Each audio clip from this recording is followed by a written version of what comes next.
The culture is actually damn good. We're not urinating on fire. You can stop asking that question. I'm going to be calling your defense. What I talked to Russell about is none of your business. Both games. Cincinnati suffered a painful loss, but it was much less of a gut punch than certain other playoff failures in the past that shall go unmentioned. The same goes for their offseason. They did lose significant pieces on defense, particularly Von Bell and Jesse Bates, but they need to secure funds for Joe Burrow's big boy extension. That mission is critical, since he did keep Jermaine Pratt around, but the bigger priority is protecting their crown jewel in the pocket. La'el Collins was a profound disappointment last season, constantly buried in pressures and then suffered severe injury. They can't afford that issue, so they cut him and bring in a true champion. His name is Orlando Brown Jr. He had his struggles last season, but look at the ring, man! With the contract they're giving, they're going to allow him to play blindside even. Bonus points for upgrading the line, but we all know the key is in extending Burrow. Poor Mike Brown is going to cry once he sees the final total. The Cincinnati Bengals select Myles Murphy, defensive end, Clemson. This reeked of a Michael Mayer selection, but since he could use a counterpiece to Trey Hendrickson on the edge, especially in the unforgiving AFC North, having a guy like this in your arsenal is paramount. Myles should have day one impact barring catastrophic injury, and every piece counts in the quest to finally lift Lombardi for the first time. You'll do anything to get it. The upside is there, but can he be consistent enough to realize it? Joe Burrow question remains ever elusive for the Bengals. We've long been teased about the massive extension that'll be coming his way. It's going to reset the market. It's only a matter of when. But so far it's been quiet on that front. If they can get it done, the Bengals will be set as quality contenders for a while to come. As long as Burrow doesn't get injured long term. We all held our collective breath for a bit, but we can exhale. It was only a calf strain. There are other questions to ask, mainly in how they'll replace both Von Bell and Jesse Bates in the back end. Plus how Orlando Brown does at left tackle. They're making the right moves, and their receiving core is going to be as deadly as ever. But it doesn't guarantee that it'll work out. The great quandary of sport itself. You should still be good for this year, though. In the AFC East, regardless of competition, the Bills are still the best in class, in my opinion. AFC North, barring more injury to Joe Burrow, Cincy takes it with their elite offense. The AFC South, it's Jacksonville's to lose. They have to win it by default, right? Although we did say that about Tennessee last year. And the AFC West is a Kansas City affair. As usual. Wild cards, though, they're really hard to gauge. Pick them out of a hat, I guess. Ravens, Chargers, and Jets.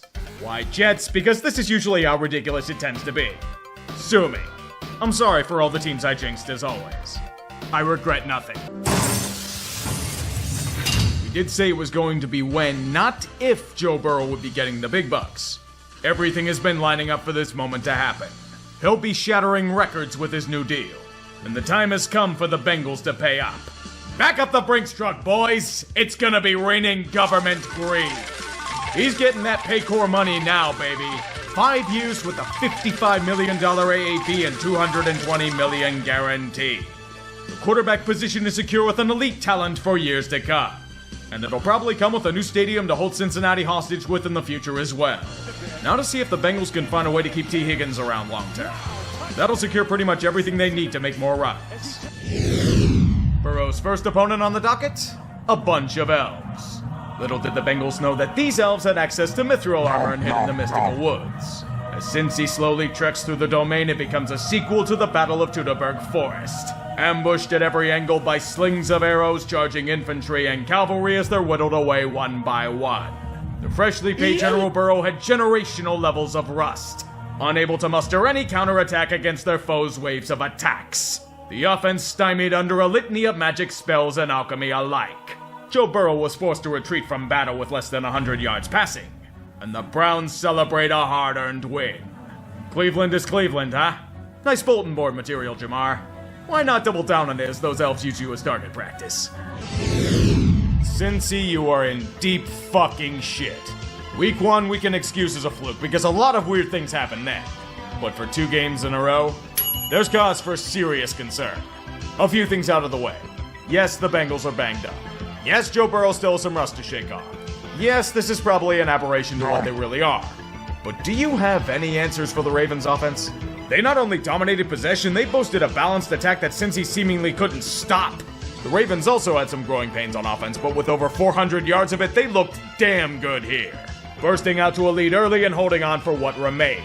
When the Bengals finally woke up to counter, it was too late. The game was lost. You should know the Escalooser goes in only one direction. Down. Baltimore don't think you got out of this unscathed either. OBJ's out now too. How am I not shocked by this? Thank God Zay Flowers had his breakout. We get a doubleheader of Monday Night Football again. And this one felt more like waiting for the underachieving son in his mid-20s to do something with his life. Cincinnati offense looks very flat. And most of that is on Joe Burrow not being anywhere close to 100%, but endlessly going out of shotgun and not running the ball aren't doing them any favors. They were on the struggle bus for most of the game. But thank the gods that the Bengals defense called out. A brick wall where nothing will pass. Matthew Stafford will be destroyed in the pocket. 6 sacks and 2 picks turned it into a nightmare. With these heroic deeds, the Bengals offense does just enough to escape humiliation. This game was the first time Burrow completed a pass over 15 yards this season. I'm not ultra concerned since Joe should heal up over time, but I'd double the paychecks of the defense this week. Well, if you have any pick or money left over from the Burrow extension. Joe Burrow is visibly hurting. At this point, it would probably be easier for the Bengals to let him fully heal instead of chuck him out at 50%. Cincy's offense is suffering big time.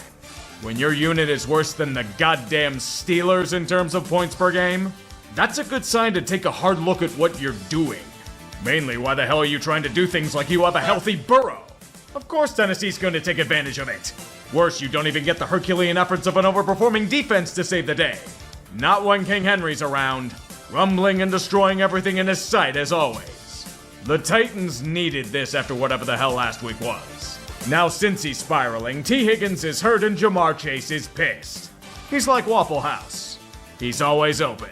If I had to give a participation trophy to a team that busts their ass to lose by 2 scores, Arizona would be the team that gets it. Oh, how they heroically overachieved to scare their opponents. Never look past them, because they'll keep it tight. For about 2 quarters. Cincy didn't turn the ball over because they refused to take the points. They simply wanted their defense to generate point production of their own with a pick 6. Seamless game planning. In this match, the Bengals felt more like the Bengals. The offense was finally clicking after 4 weeks of nothing, and the defense was holding their own. Jamar Chase ate like a god in the receiving column. Chemistry with Burrow once again. The asterisk here is that it is the Cardinals, but as I said, they play hard. They're like Rudy, without the feel-good aspect and happy ending. All they have are rumors that they'll move on from Buda Baker and Kyler soon. No complaints from Cincy though. They'll take anything given to them. What is red zone offense?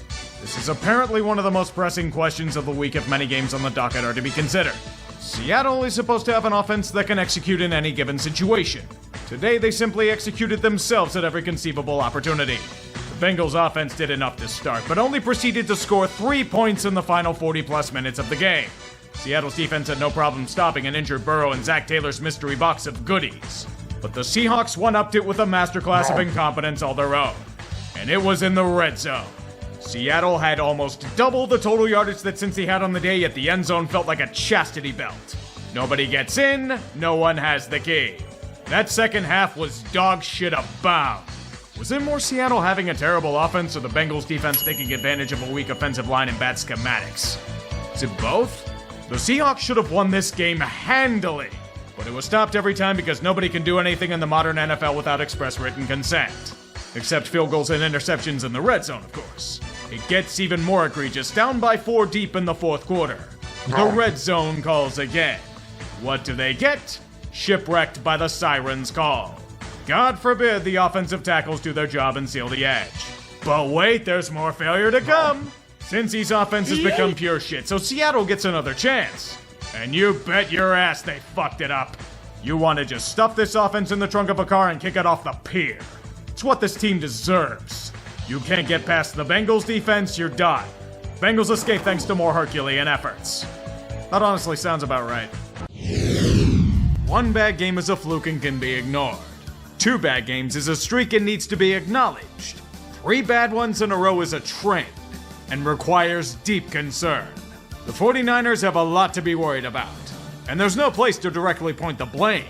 It's everywhere. It may have taken a while, but the Bengals finally played up to their full potential for the first time all year. Joe Burrow looks fully healthy, and that's a joyous occasion for all of Cincinnati. He made the Niners defense look foolish repeatedly, and despite their early struggles, they have reemerged as a threat to the AFC. San Fran, however, has serious dilemmas. Despite going on and clearing concussion protocol, Brock Purdy is in a sophomore slump. He went from rocking his cock out to shriveling back to Mr. Irrelevant with some of these throws.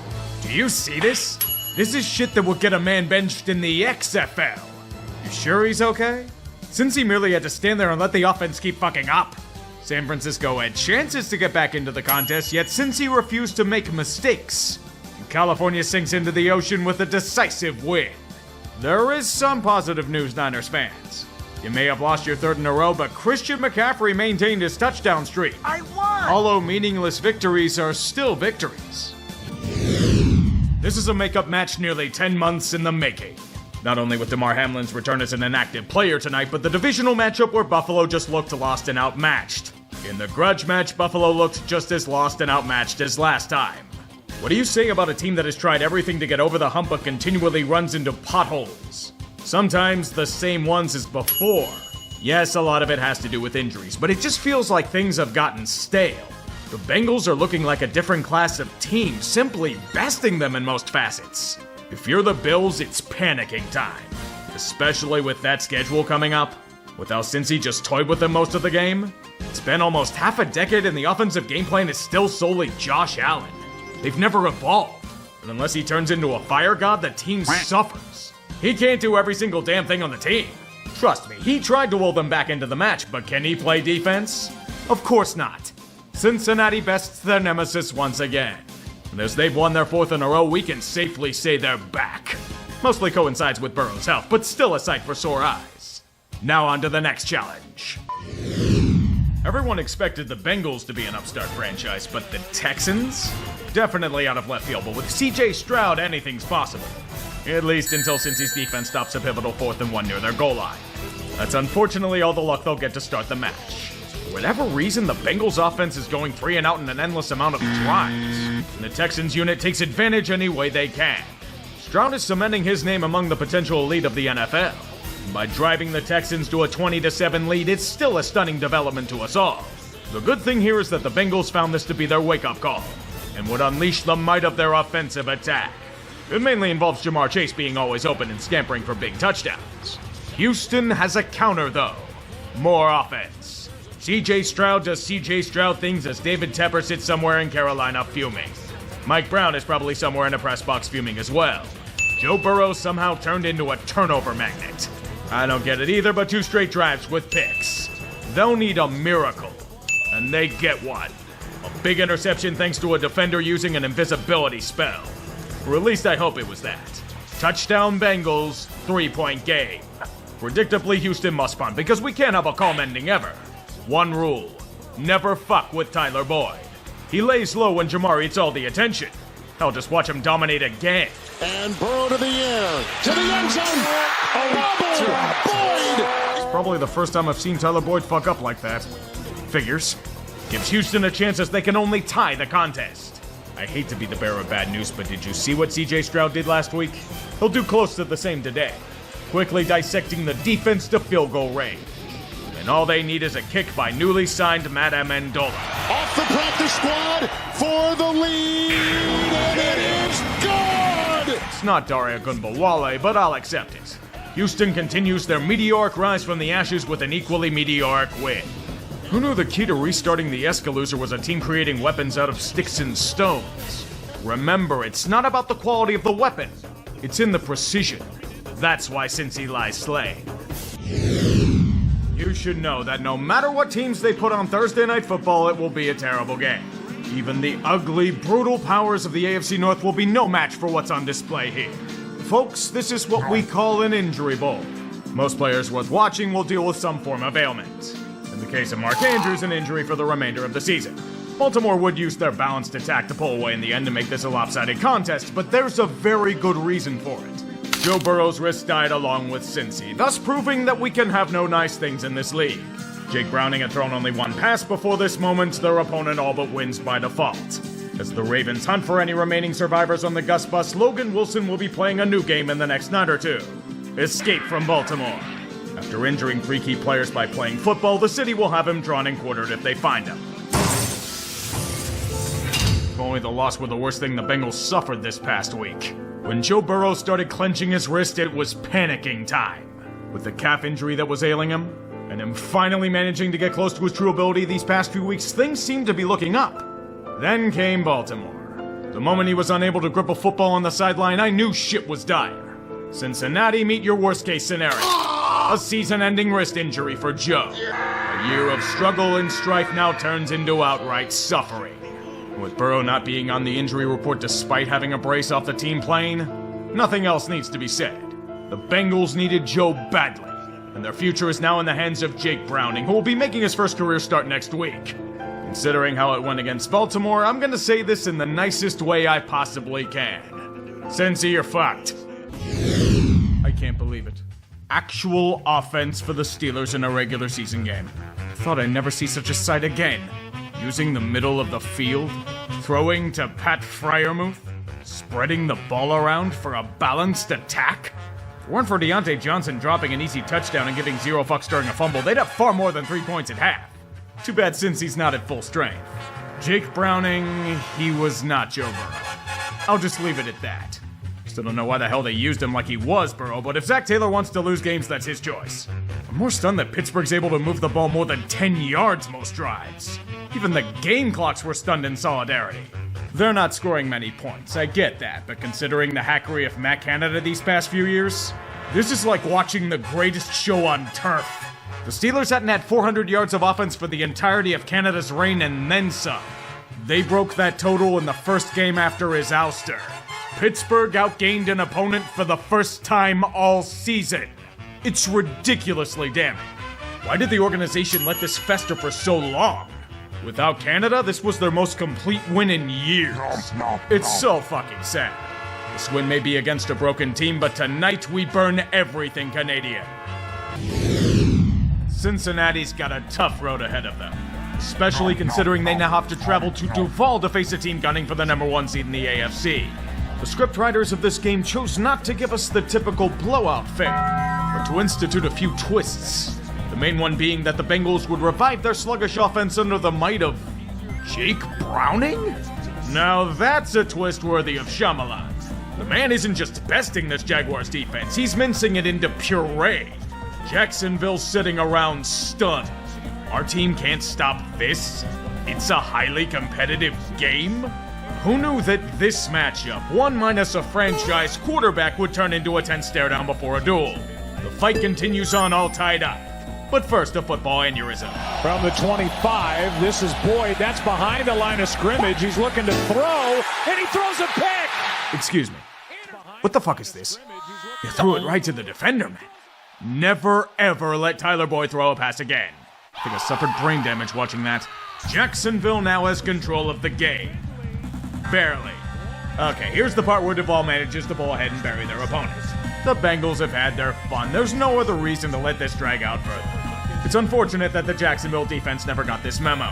Jake Browning is continuing his relentless undressing of them on the main stage. All the way down the field to tie the game again. Panic fills the air in Duval. With such a mess on display, there's no way this can get worse. And there goes Trevor Lawrence. Panic turns to outright despair. With the way he's reacting, and how that replay looked, this might mean the end of their season. I don't want to make this worse, but Brandon McManus pushed the field goal wide. The game's still tied. Sorry, kids, the orphanage isn't going to be built as Cincinnati stole all the funds for it on a field goal to take the lead. You'll have to rely on C.J. Beathard. The dude was ass in San Francisco. Good luck there. Just leading them down the field? Damn, I guess there is a first time for everything. Not enough to take the lead, but a field goal for overtime will suffice for the moment. Jacksonville has a chance to do the unthinkable. I can't believe it. A deep pass to Calvin Ridley at the goal line. But a holding call ruins it. That's pretty fringe for a game-changing penalty. Cincy holds and does the thing where they push into Jacksonville territory. Crowd so stunned you can hear a pin drop. And now for Evan McPherson to kill them off for good. He got it! The Bengals may have saved their season with this win. I don't know if Jake Browning ever does this again, but what an incredible performance. Upending a heavy favorite like this? Jacksonville had a chance at glory, and now all they can do is hope to God their season isn't ruined. Fortunately, Trevor Lawrence only has a high ankle sprain. But with the hounds of the AFC at their door, it's going to be an unbelievable challenge. If their defense keeps having communication issues, it'll be tough to even play the soft schedule they have. So Doug's saying crowd noise was a factor in that? Dude, you were playing at home. Who expected this to be for playoff position at the start of the year? Football gods have their way of keeping us on our heels. We can, at minimum, confirm one thing. Jake Browning's performance last week was not a one-off. He was guiding a balanced approach to the Bengals offense throughout the game. That is, until a small hiccup on the road. Indianapolis embraced their opportunistic nature to both go on a long drive and score a pick six to tie the game up at 14.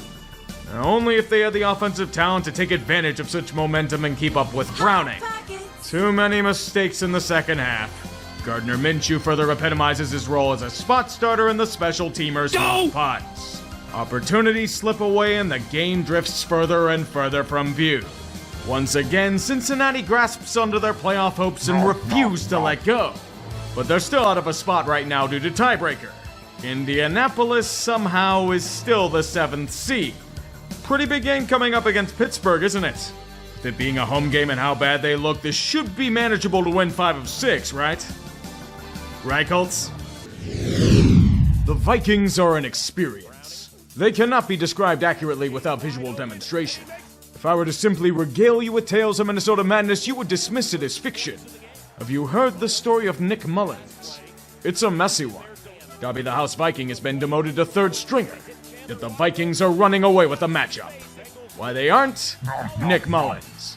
Boys and girls, Nick is a fan of what we call the fucking chuck. Some of the absolute worst turnovers you will see from a quarterback. Seriously, dude, what the fuck is this shit? This kind of ineptitude gets you benched in middle school. Even his touchdown passes are the flukiest of bullshit. In spite of him, the Bengals are struggling to do anything against this sturdy Brian Flores defense, and the Vikings are out to a 14-point lead. But you, the viewer, should know that you never let your guard down when it comes to Minnesota. An outcome of theirs outside of one score is illegal in the modern game. The Vikings defense obliges this law and proceeds to break under the powers of Jake Browning and his many weapons. Cincinnati gets the crowd back into it with a touchdown. Nick Mullins guides his team right to a 3 and out. Their defense is exhausted and outgunned. Too bad, Minnesota, you're going to be victims of your own hex. There are no easy wins in Skullland, only more cardiac arrests. Yet they have to keep it interesting. The offense will push forward and continue the fascinating madness of Vikings football. Remember, Nick Mullins is a fan of the fucking chuck. Even during touchdown drives when he throws dangerously across his body. Can the Vikings stop anything and hold this crucial lead? Are you kidding? They're bending into an infinite loop. Now all we need is some T. Higgins to emphasize it. Pressure, throws it deep, and the ball is caught by T. Higgins at the 1-yard line. That is a man that's going to get paid. And then some. Maybe even more during overtime. Here is where Minnesota has their masterpiece. They force Cincy to punt, but here's logic for you. Trust your running back Ty Chandler, who's been gashing this defense all day? Nah, just run QB sneaks with Nick Mullins. Twice. They fail miserably. I'd say Nick Mullins was betting on the other team, but nah, he just sucks this much. Don't be shocked that the Bengals respond in kind because the Vikings lost their ability to play defense. Good going, boys. The AFC hates your guts. The snap's good, the hold is good, and the Bengals have come back to beat the Vikings in overtime. Minnesota, you fucking suck. It's not even worth it to mock you. Just get the fuck out of my sight. You blew it. Fish. Oh, great. Now the Steelers bothered to show up for a game. Now they outright crush a divisional foe when the season's been pissed away. Now the Bengals turn into a pumpkin after midnight. I don't know how a team has the most convincing, seamless victory in years, yet I'm pissed at them for it. With Mason Rudolph, the red zone reindeer, starting? You'd think Cincy would ride the great momentum they had to a win, but this wasn't just a blown tire. Both damn axles fell off. The Jake Browning Cinderella story has seemingly come to an end. Forcing terrible passes, unable to read Pittsburgh's defensive backups, just an all-around disaster. I don't know what the fuck their game plan was, but it was apparently to allow George Pickens to have a breakout game and Mike Tomlin to bullshit to another winning season. The road was hard in general, but the Bengals have all but bungled a playoff spot. Tends to happen when you can't stop the run and go winless in your own division. It's poetry, as has always been written in the book of the AFC North. But seriously, Pittsburgh, I'd be a lot more satisfied if you didn't shit it against damn 2-win teams. Much anticipated rematch of the AFC Championship game has lost a lot of its luster. Cincy's season has been lost due to Joe burrowing away for winter. The Chiefs are just dropping everything in sight. Hands of stone or a failing heart. Pick your poison. Despite what the Bengals try to do, they are cursed by the hallowed grounds of Burrowhead. With a 10-point lead in the second quarter and all the chances in the world, the offense just goes flat. No pulse. Dead in every sense of the word. Kansas City's offense is a total fucking mess, but it doesn't matter when their defense is destroying worlds. Especially near the goal line. Who knew that it'd be the Chiefs' offense getting carried? Cincy wishes that were them, but under the slow, foreboding trail of the road, Harrison Butker's leg cuts away at that lead like a knife through butter. 6 consecutive field goals to put the game all but out of reach. An 8-point lead feels insurmountable, and their final drive all but proves it. Jake Browning's a nice story, but he isn't Joe Burrow. To be fair, I don't know if Burrow would have helped here. As their offensive line reverts back to 2020 form, their season sacked in the process. Like all ambitions, the Bengals season falls to waste. Thank you.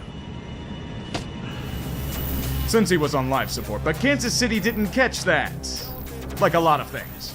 They won the AFC West by default in spite of themselves.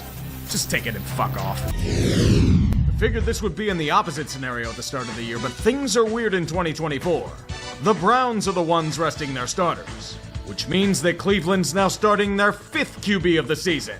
Jeff Driscoll's still in the NFL? It's the most amazing thing I've heard in a while. With a performance like this, it's a wonder why he even got another chance to begin with.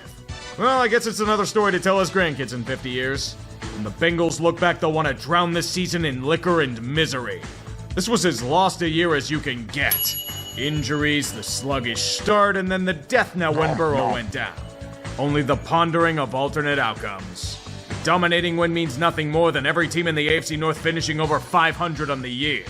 No celebrations, only mourning what was torn from them. There's always next year, they say. But what happens if year after year is more of the same? That's true pain. One gigantic hexed paycore after another. It started with the calf injury that limited Joe Burrow and messed up their offense. Fingers pointing everywhere in the organization as the defense does everything they can to keep the team afloat. But nothing's painful enough without that glimmer of hope. Cool Joe came back to health, and he was firing bullets to victory. The hopes of another deep run were reinvigorated for some time. And then Burrow was smoked out for good. Worst case scenario. Jake Browning did his best to commandeer the sinking ship, but the Bengals are built for one man. And no one else could overcome the losses they suffered. The epitome of a lost season. One where everything was lining up for a chance at glory only for it to be whittled away like their defense one by one. As frustrating as the offensive line failing to mesh despite endless resources thrown into the fire. Fleeting like the potential departure of T. Higgins in the offseason. It's the greatest dilemma of putting all your money in one stock. If it tanks, your fortunes fall alongside it. Light a candle for their misery. It's one of the great shames of the sport itself.